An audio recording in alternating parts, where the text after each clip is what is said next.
This is a JEE Main 2023 PYQ.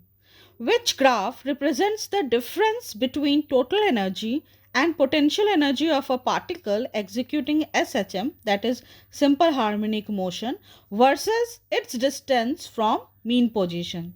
So you can see here there are four options. Along x-axis we have x, which represents the distance from mean position. Along y-axis we have energy E, which is the difference between total energy and potential energy of a particle executing SHM. So we know total energy of a particle executing SHM is equal to half m omega square a square, where m is the mass of the particle, omega is angular frequency, and a is the amplitude.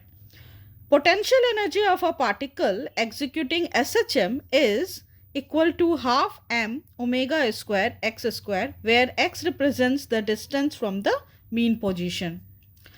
तो अगर इनका difference निकालें तो that will be equal to half m omega square a square minus x square, which is the kinetic energy of the particle which is executing SHM.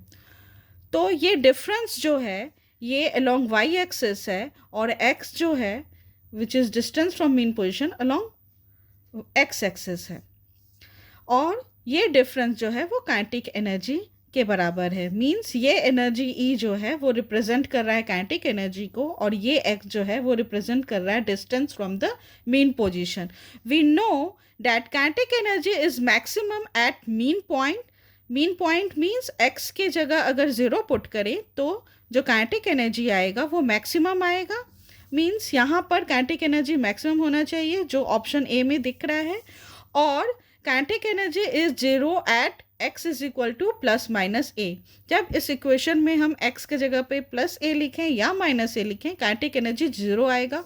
और ये first option जो graph है, first graph है, इसमें ये दिख रहा है कि माइनस ए और प्लस ए पर जो डिस्टेंस है, जो एनर्जी है वो ज़ीरो है, और energy is maximum at x is equal to 0, that is at mean point. So first option is correct.